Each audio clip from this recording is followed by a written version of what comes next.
hello from Sedona. I saw someone's in Cyprus. Um, I want to just take a moment to acknowledge how cool it is that we can be in community from so many different places.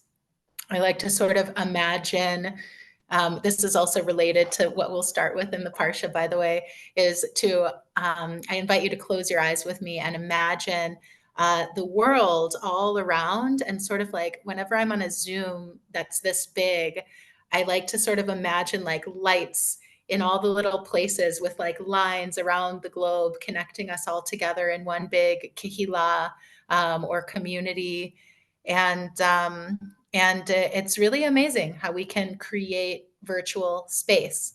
And there's something holy about that. So I'm going to dive in with a preview. So I want to just give like broad strokes of what happens in this week's Parsha, which is Parashat Vayakhel. The shoresh in the title of this, which I used to just read the transliteration and say Vayakhel until I like looked closer at the Hebrew, and it's actually Yakhel because it has the same shoresh kuf hey lamed, which is the same as like if you've ever been to a synagogue or something and call it like kehillah or like Kehilat Shira Chadasha, like the word for our community is in the Shoresh, the name of this Parsha. And what it's saying is like Moses did the kahaling, the gathering, the community building. And it says of all of the people. And there's lots of commentators. This isn't what we're going to dive into deeply today, but lots of commentators who think that it's so significant that it's all of the people, not just men, but also women. Doesn't matter where they stand in class, doesn't matter if they're children, just all of the people are vayakeld, they're yakaheld all together, like gathered in a kehillah.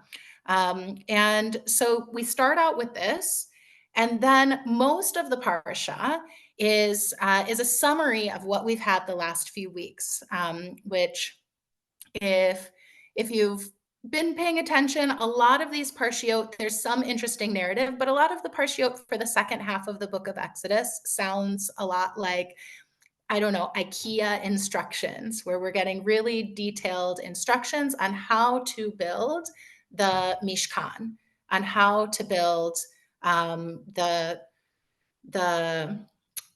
Mishkan is translated in English as tabernacle, but a deeper read on that word, Mishkan, is the mem at the beginning makes something a place, and the Mishkan, those letters are the shoresh of the word. That's the same word as Shekhinah, which is like divine presence or divine dwelling. So Mishkan is a place of divine dwelling. So this entire parsha, almost this entire parsha, is very detailed instructions, where to put the hooks, how many hooks, what hides to get, how to prepare the hides that you're going to hang to be the walls, where you're going to put the table, what shape the candelabra is going to be, specific objects, who's going to make what, who's going to be the blacksmith, who's going to be the weaver, who's going to do the embroidery, like all of these very, very detailed instructions. But at the very beginning of the parsha, it starts Moshe kehilad everyone, like Moshe got everyone together in one kehillah, and it tells us the first couple of verses tell us something totally different that seems totally disconnected. And so that's where we're going to start. If you open up the source sheet, it is, you can, thank you, Mara, for typing that, for sharing that in the chat. We're going to open that up and read these are the first two verses of our parsha. And I'm wondering if there's someone who wants to unmute. Mara can help with that, but to read not just where it says Exodus 35:1, but also 35:2. So read both of these verses. Okay, 1 second. We apologies. We need to share the access, which I can do right Do some now. screen share. Sure. Sorry about that. Anyone with the link? Okay, now everyone should be able to open.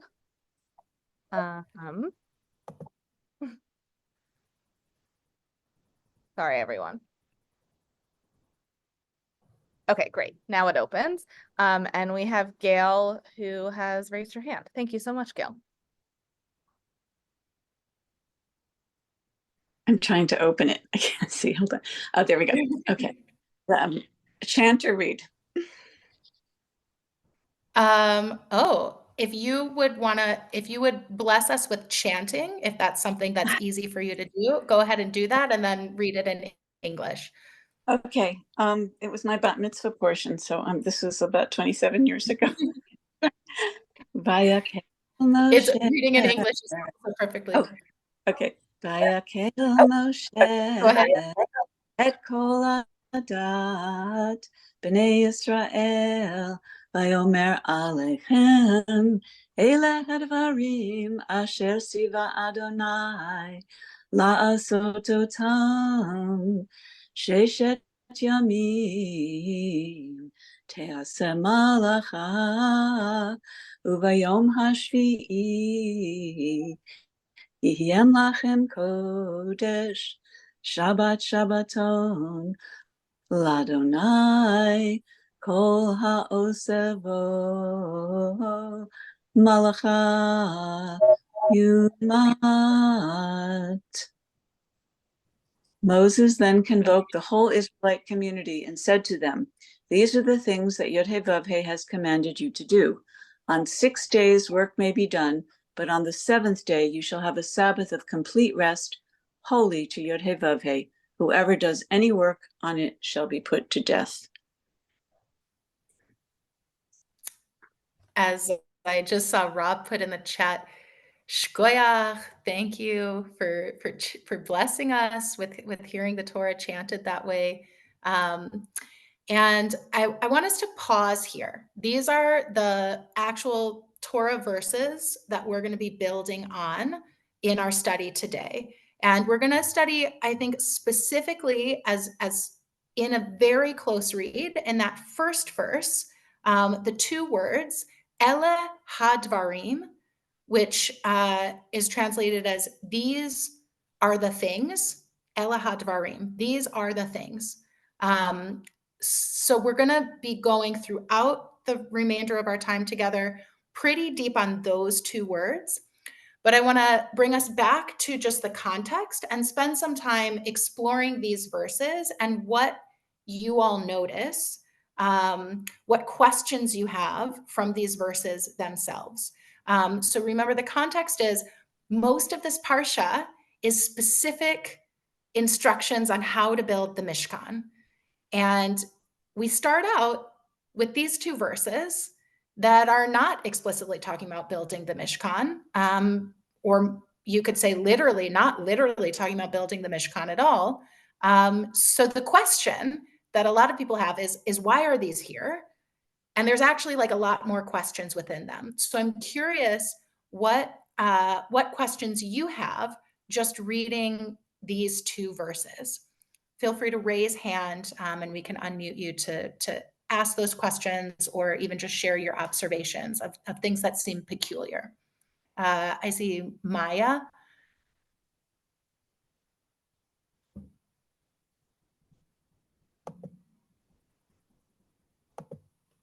Maya, we best. What verses? And second, the Google Docs doesn't give me access. Okay, it should give you access now. But did you have a question? No. Okay. What verses are these? What are they? It's Exodus chapter 35, verses 1 and 2. Okay, great. Okay. Okay. It looks like we have a question or observation from Susan Cohen. Yes, it seems noteworthy to me that Moses assembles the entire congregation. Yeah. Do you have any interpretations of that? Like, what does that make you think of? Why do you think he does that? What he is about to say applies to all, not just the men or even just the adults. Mm-hmm. Yeah. Thanks, Susan. What other questions, concerns? Linda and Baron Katz, go ahead. Yes. I want to know, I was studying this last night with my Chavrusa from Partners in Torah. And I was wondering why it doesn't, why they don't explain here why the Mishkan was halted. And it was halted for a lot of reasons, because mainly it came on the time of Shabbos. And it didn't say, like, why did Moshe Rabbeinu explain to the Jewish people that the Mishkan had to be stopped because Shabbat was precedence first? Mm. Why isn't it say that here? Mm-hmm. Yeah.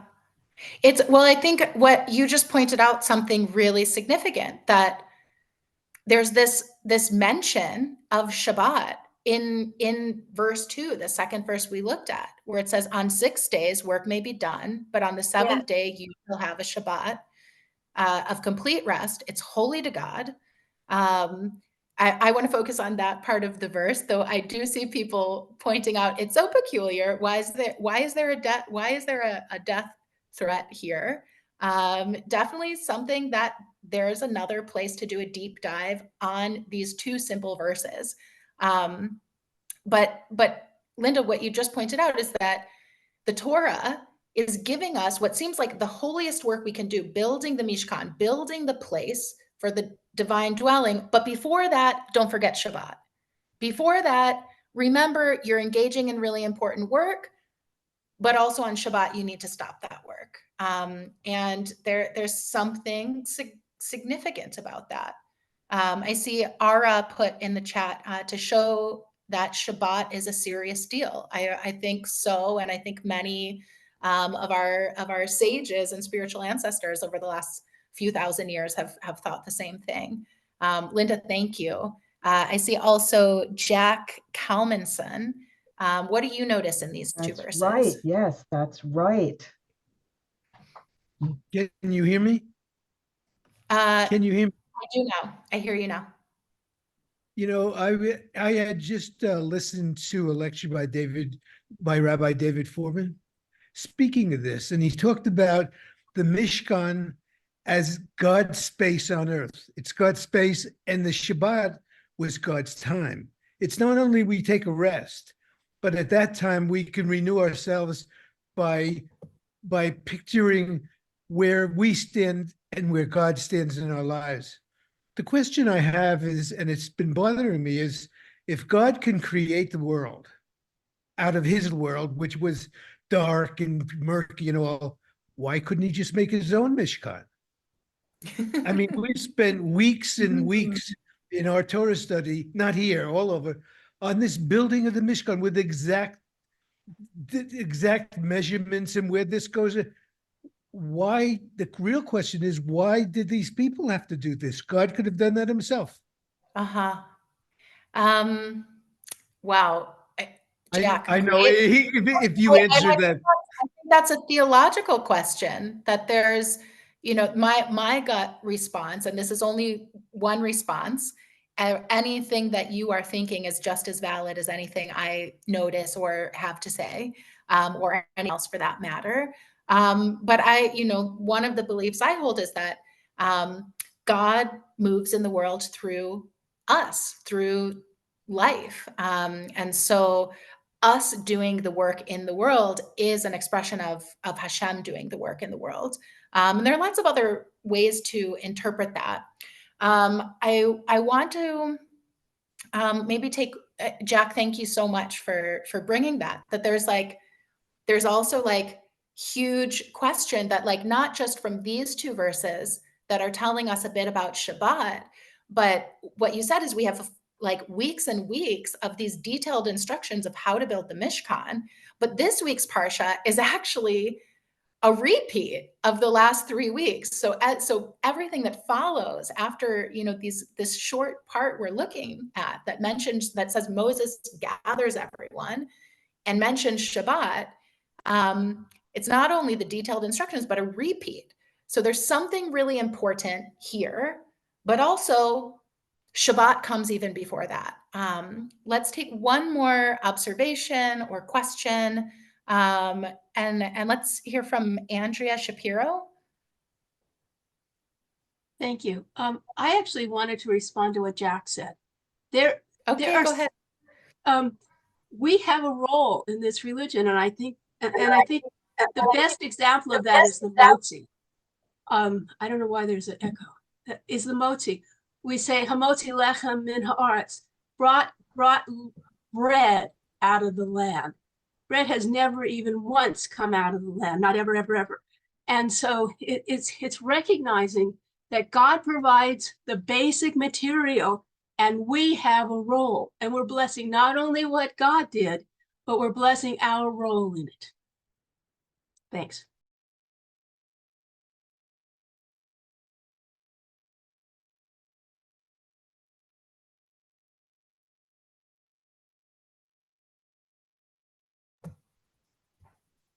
Thanks for unmuting me. Thank you so much for bringing that example. I think it's so beautiful. You said hamotzi lechem min haaretz, that we're blessing God for having bread come out of the land, and that like we actually have a role to play in making that happen. And I think the word for land there is aretz, but another word for land is adamah. It means earth, and within the word adamah is Adam, which is human. So sometimes I like to think of like, we are of the earth, all of life, like that which is flesh and breathing is of the earth. And according to my own theology and that what that was just shared is like, there's this work that we need to do. So I think there's something really interesting before we move on that we're gleaning here, in that like there's something about that Shabbat where it says that Shabbat is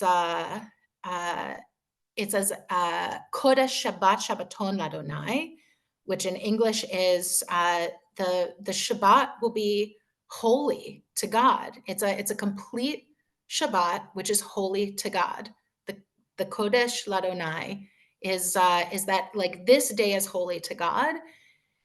And there's some connection of that it's like there's something we also have to do, or rather not do, to make the day holy. Before I move on, because there were so many notes in the chat about the very bottom of this pasuk that we're not going to go in too deeply, the part that says whoever does any work on it on Shabbat shall be put to death. And I saw someone in the chat said something like, but who puts whom to death? And I'll share that there's some there are a lot of interpretations on this, and some that I find really interesting is that usually in the Torah, when there are verses that are interpreted as acts of capital punishment, it says mut yumat, which means like you shall surely die. But here it just says yumat. And so a lot of our sages interpret this to mean that it's a divine death. It's a heavenly, it's like death by heaven, which is maybe like a spiritual death. Like if I'm not keeping Shabbat in a contemporary sense, if I'm working all day, every day, and never taking a rest, like I'm going to burn out. I'm going to have some kind of spiritual death, which is how I can like actually make this make sense in real life. But let's move on a little bit. And we're looking at what's this connection between Shabbat and the building of the Mishkan. And I said, it's going to be really important, these words, Ela hadvarim, in that first verse. These are the things. So just like pointing that out to keep your eyes on it. So let's take a look at some of our like classical commentators, what they had to say, what they noticed in these verses. So we just engaged in the practice of noticing in these verses, and all of our classical commentators, that's what they're doing too. So let's take a look at what some of them noticed. Let's see what Ibn Ezra noticed. Is there someone who can read that comment for us? Ginger, I'm not okay. Ginger just put her hand down. Would anyone like to read? Thank you, Laura. Ibn Ezra on Exodus. And Moses assembled the people so that all of them would hear from him the report about the tabernacle and would donate to its construction. Ela hadivarim, these are the words or things, is to be interpreted as referring to the making of the tabernacle and its vessels. Scripture therefore reads that ye should do them. This is its meaning. God commanded me that you make what I will tell you. Now, even though you were obligated to do heaven's work, the Lord commanded you to be careful and not do any work on the Sabbath. Mm-hmm. Okay, so what's significant here, there's much that's significant, but the part I want to pull out that we'll build on is where it says El hadvarim. These are the things. The word dvarim could also mean words. That's why it's translated that way there. Is to be interpreted as referring to the making of the tabernacle, that's the Mishkan, and its vessels. So, okay, what we have is El hadvarim. It's referring to the making of the Mishkan, which is what we're going to be told next. Okay, I keep this in mind, and let's take a look at the next comment from Ramban. Is there someone who wants to read this one for us?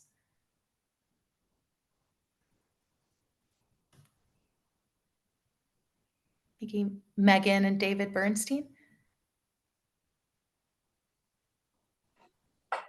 Okay, this says, Ramban on Exodus 35, 1-2. These are the things which the Eternal hath commanded that ye should do them. Number 2, 6 days shall work be done. The expression, these are the things which the Eternal hath commanded, refers to the construction of the tabernacle, all its vessels, and all its various works. He preceded the explanation of the construction of the tabernacle with the law of the Sabbath, meaning to say that the work of these things / Ele HaDevarim should be done during the 6 days, but not on the 7th day, which is holy to God. Now you want to read the last sentence? Start with there. It is from here that we learn the principle that the work of the tabernacle does not set aside the Sabbath. Okay, thank you both so much.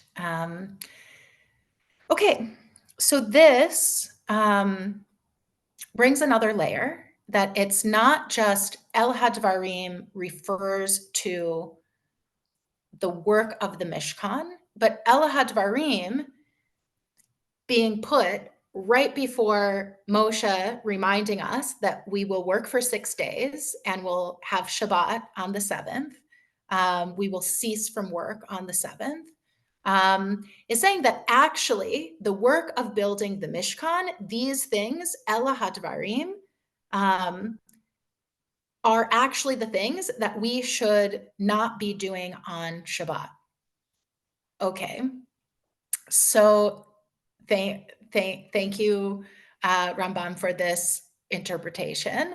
And I'm going to let you all know that so there are lots of different ways to keep Shabbat.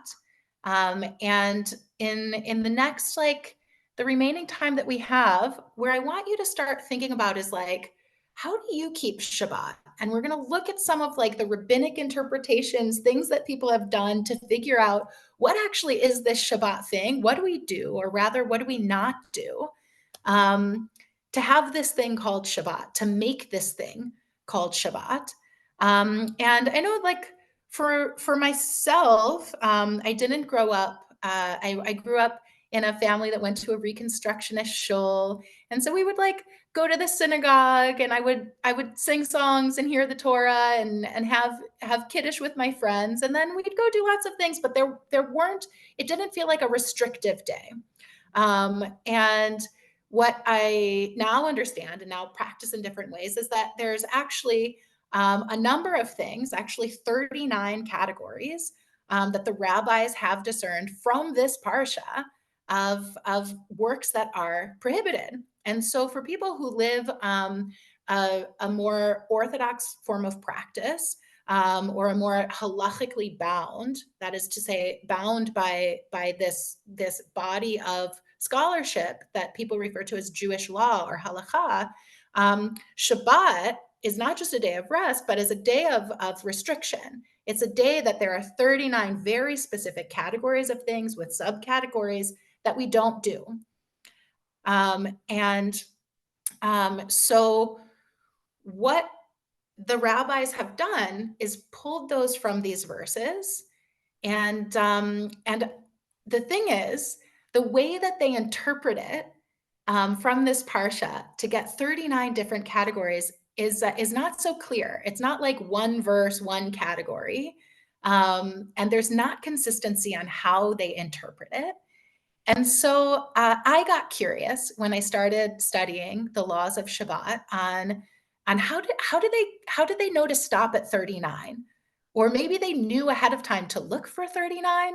It's kind of like a chicken or the egg question, but like why 39 prohibitions, categories of prohibitions? Why are these the things that are defined by Shabbat? And it's actually in the verse that we're looking at closely, where it says, Moses gathered everyone. He said, these are the things that I'm commanding you today. For 6 days you work, and on the 7th day you have Shabbat. And it's these are the things, Ela hadvarim. We're going to take a look at a Talmudic source, and it's not the only one that does this precise rabbinic math, if you will, that tells us how we get 39. So let's take a look at the next source, which is from the Babylonian Talmud, which is captures the arguments, the conversations of the rabbis of about 1,500 years ago, when they were talking about how do we interpret the Torah and how do we live Torah in the world. When I say live Torah in the world, that's the way that I like to think of like the thing we call halakha, or Jewish law. So they're discerning what is Jewish law. And another way to think about it is how do we live Torah in the world? So is there someone who can read this?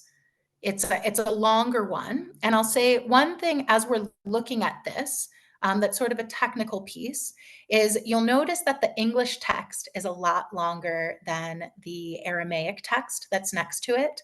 And that some of the English words are bold. So whenever you see a text like this, something to know is that the bold words in English are the literal translation of the Aramaic or Hebrew words that you see next to it. And all of the words that are not bold, that are included there in English, is an integration of the commentary that we get from people who help us understand what the rabbis of the Talmud are talking about. Okay, so that's why it looks so much longer, and anything that's not bolded so that you know, in case you're curious and wondering what that is, or if you're doing study on your own, you know what that is from the future. Most of the unbolded text is additional information that we get from people like Rashi, who help us understand in a deeper way. So let's take a look at this source. It looks like Laura's hand is raised. Is there someone who would like to read?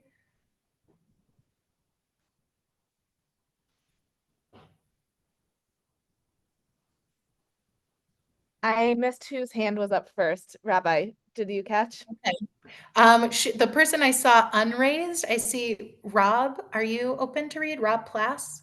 Great. Great, thank you. The Gemara asks, and let him derive division of labors from where it was derived according to Rabbi Natan, as it was taught in a Baraita, that Rabbi Natan says that it is written, you shall not kindle fire in all your dwellings on the day of Shabbat. Why does the verse state this halakha? The prohibition against kindling is included in the general prohibition against performing labor on Shabbat. Rather, it should be understood as follows. Since it is already stated, and Moses gathered the entire assembly of the children of Israel and said to them, these are the things, Elah HaDevarim, that God has commanded to perform them. 6 days you shall perform work, and on the 7th day it shall be holy to you, a Shabbat of rest to God. And Rabbi Natan derives as follows, these are the things, which refers to the halakot of Shabbat. These are emphases in this phrase that are superfluous in the context of the verse. The Torah could have simply stated, this is the thing, devar. When it states things, devarim, in the plural, it teaches at least 2 points. The addition of the definite article, the things, ha-devarim, adds at least a 3rd point. The numerological values of the letters of the word Elah, Aleph 1, Lamed 30, and Hey 5 is 36. The total numerical value, 3 plus 36, derived from the phrase, these are the things, Elah HaDevarim. This alludes to the 39 prohibited labors that were stated to Moses at Sinai. Okay, so what's happening here? Anyone who has thoughts, who can actually help, what I'd love for is there's someone who, if you think you understand this and want to explain it for the rest of us, what's happening here?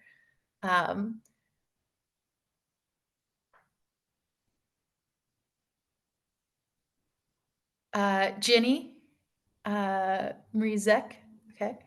Okay, I think this goes into the numerology that is so prevalent throughout our history and throughout our learning, in terms of being able to take the words and give their numeral equivalents and put it together to provide the foundation for why we come up with the 39 labors that are prohibited.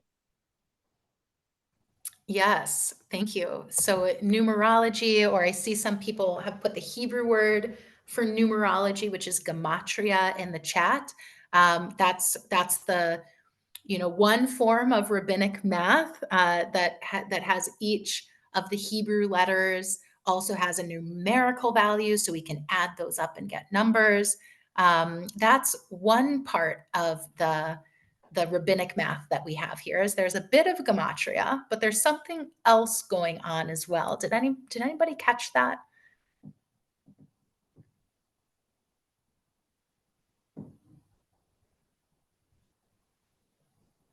Okay. So what we have are, I'm going to do my best to explain this. And if you don't understand it, part of why I love this interpretation is because it doesn't make sense. So I'll explain it to you, and it does make sense. And also it doesn't. And that's what's so fun about it. So there is a bit of Gematria. Remember, we have these 2 words, Ella, which means these, and Ha-Dvarim, which means the things. So Ella, we can take the Gematria, kind of maybe try to, those of you who can do math in your head, or if you've got something to write, you can add it up with me, or Mara can highlight the part. Here's the math. So Ella is Aleph is 1, has a numerical value of 1. Lamed has a numerical value of 30. So 1 plus 30, 31. Ella is Aleph, Lamed, Hey. And so the third letter in this word, Hey, has a numerical value of 5. So 1 plus 30 plus 5 equals 36. So Ella, these, has a numerical value of 36.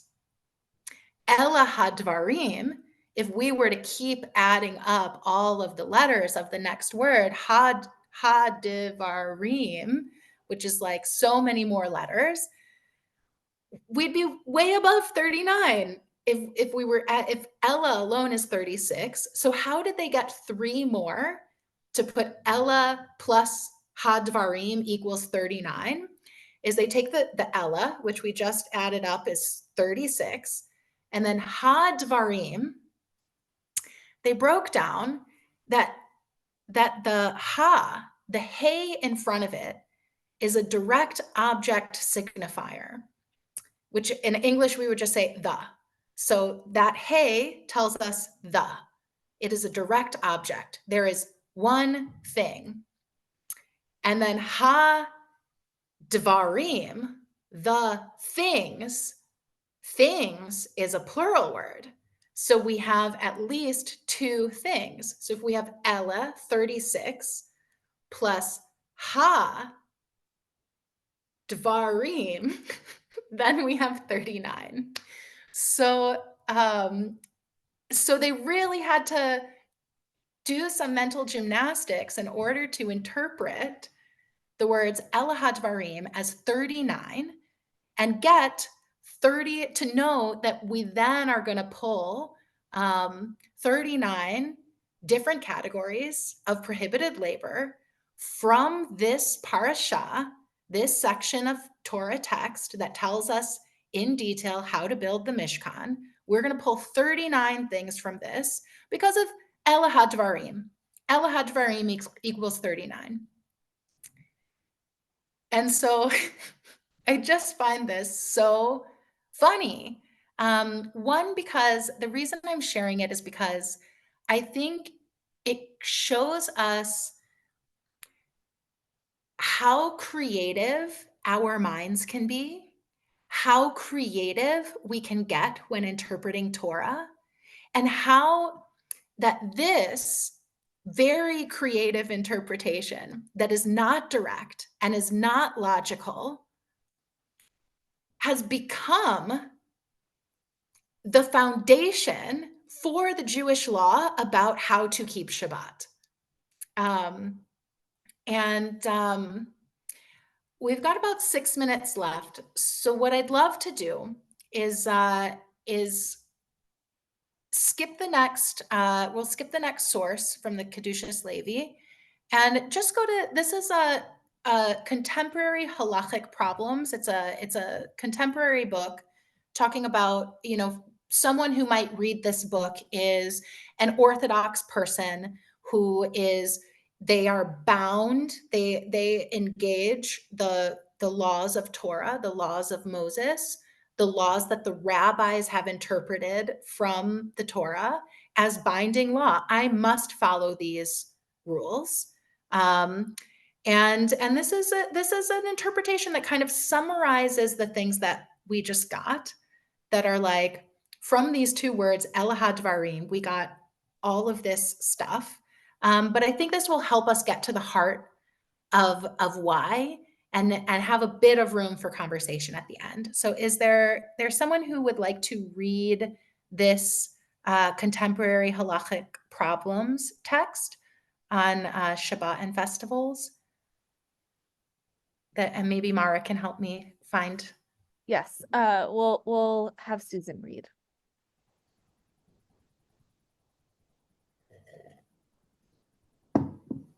Great. Halachically, work is defined as any of the procedures employed in the fashioning and erection of the tabernacle in the wilderness. Exodus 35, 1-3, which reiterates the prohibition against work on the Sabbath, forms a preamble to the directives governing the specifications for the construction of the tabernacle and its utensils. The sages comment that the juxtaposition of these scriptural sections teaches that Sabbath regulations are not suspended for the purpose of constructing the tabernacle. Work, which is forbidden on the Sabbath, is then defined as the activities involved in the construction of the tabernacle.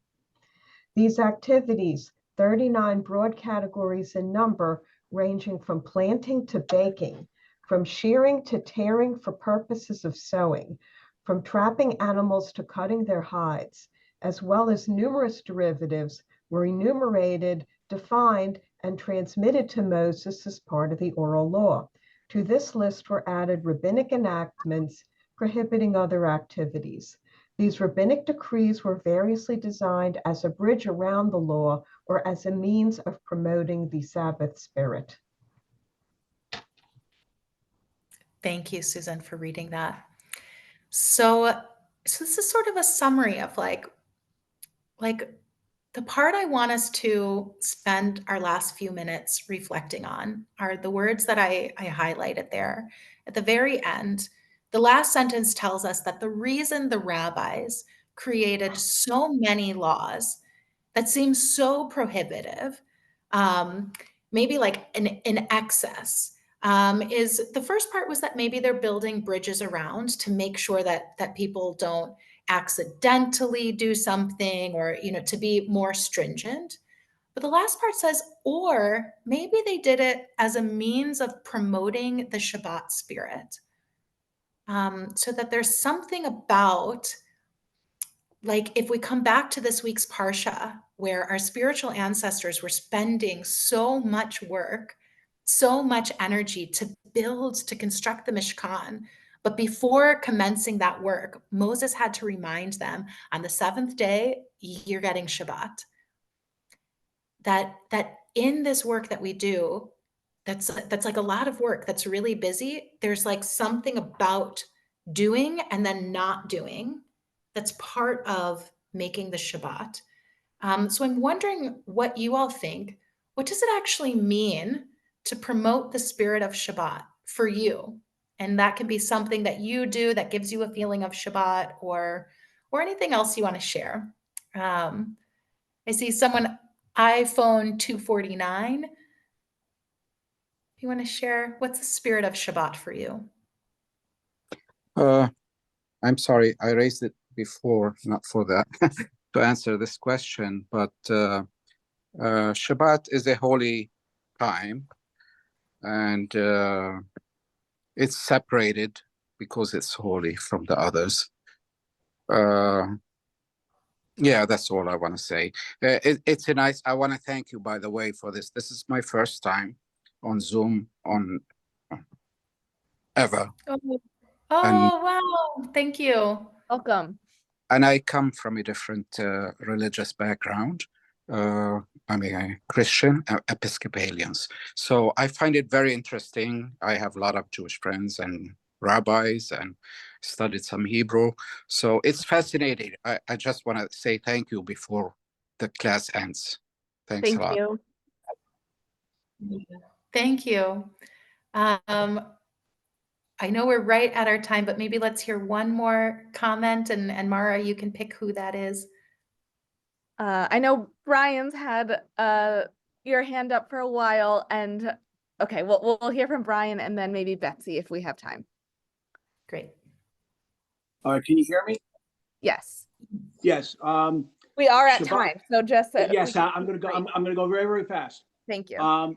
As we were created in the image of God, and therefore, when we look at Shabbat, we need to try to imitate that in terms of what God did. Now, just prior to the buildings of the tabernacle, the history, a lot of the Jewish tradition was lost because the Egyptians were basically crushing the faith. So Shabbat had to almost be reintroduced and reestablished for them. And in terms of the building of everything being so precise, when God spoke to the Israelites, it was normally in a very it was in a set spot. And now the Israelites were going to be on the move. So they needed the sacred place to be precise and to be just perfect, because it was always hallowed ground when God came in. He would tell, take your shoes off, you're on hallowed ground. That's why everything had to be so precise, and everybody's involved. Everybody put in their jewelry, everybody put in the wood, everybody, all the different tribes with their different abilities, the upholsterers, the carpenters, everybody's involved. And in reference to the Shabbat itself as to why it was written the way that it is very simply this. And this might sound progressive, but it was at the initial stages, it was a patriarchy, and a lot of the labor, especially home labor, was done by ladies and slaves and the children. And Shabbat is for everyone. It was for it went right on down to the animals in terms of what could and could not be done. And I believe in my heart of hearts that was the attempt to reestablish it so that people realize the sacredness of Shabbat.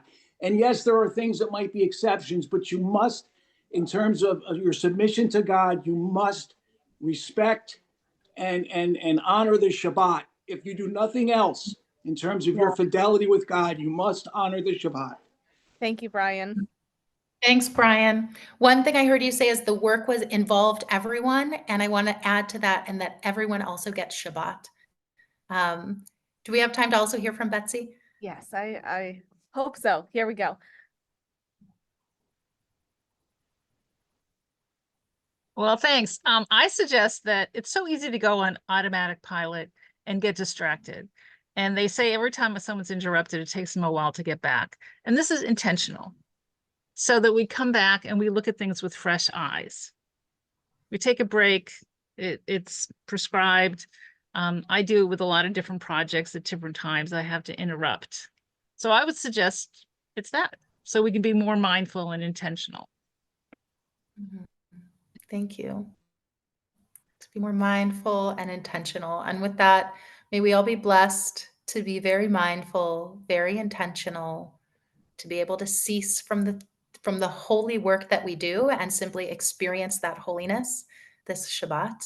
And thank you all for learning with us today. Thank you, Rabbi, and thank you all for being here. And I know we went a few minutes over, but as always, we are wishing you a Shabbat Shalom, and we hope you'll join us next week. Be well.